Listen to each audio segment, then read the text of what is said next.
They gave you quite an ovation when you went back out for the eighth inning. How good did it feel? Felt great, you know. It's one of those things that I enjoyed the ovation coming off after the eighth more than I did going out. You know, you try not to get too caught up in those moments when you're still going to work. You know, can get you a little out of your game plan. In the moment, it's great. You know, you hear it, it's wonderful, but it's kind of like, all right, like, yeah, let's keep our focus. But I 100% appreciate it. No walks tonight either. How good did you feel out there? You know, I try not to walk guys, especially after, you know, in the middle of a doubleheader where the bullpen, you know, was a bit taxed early in the day, and we've been playing great, and those guys have been throwing a lot. So just trying to pound the strike zone and get deep in the game against a team that doesn't strike out a lot. So, you know, I think trying to hunt for strikeouts isn't a good game plan. So figured I would like to attack the zone and see where it took me, and worked out pretty well. When you're succeeding in doing that, you're getting quick outs, you're getting outs early in count, and kind of going through the lineup pretty quickly. Like, what is that feeling like as a pitcher when you're kind of dictating the pace? I don't know. It's different when it's like 5-0 versus 1-0 or 1-1. There's really no margin for error, so you're just kind of thankful for every out.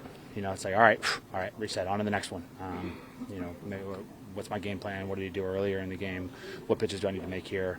You know, when you have a bit of a lead and you're doing that, it feels great. But like I said, a tight game like that, it's one out at a time. Doesn't matter how fast you get it.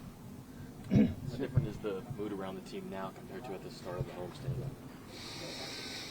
I mean, I'd like to say it's vastly different, but I mean, these guys have done an incredible job of staying positive. I mean, that's one of the great things about having a lot of veterans and some great leadership. You know, these guys know what 162 games looks like, and know that there's going to be ebbs and flows. And sometimes when you're not going well, you just try to hover around at 500. You know, if you can hover around 500 when you're not playing good baseball for however long that stretch is, a week, a month, 2 weeks, whatever it is, and then you get hot and you play good baseball and you go a bunch of games over 500, and then you kind of come back. Like I said, it ebbs and flows. But as long as you can grind and find a way to stay afloat when it's not going well, you know, you go on a good run, and all of a sudden you look up and it's like, wow, we're playing. You know, our record's getting better.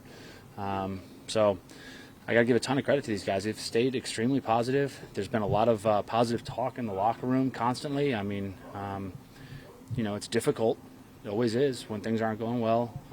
But I got to give a ton of praise to the guys in this locker room and how they've just reminded everybody to stay positive and keep pushing.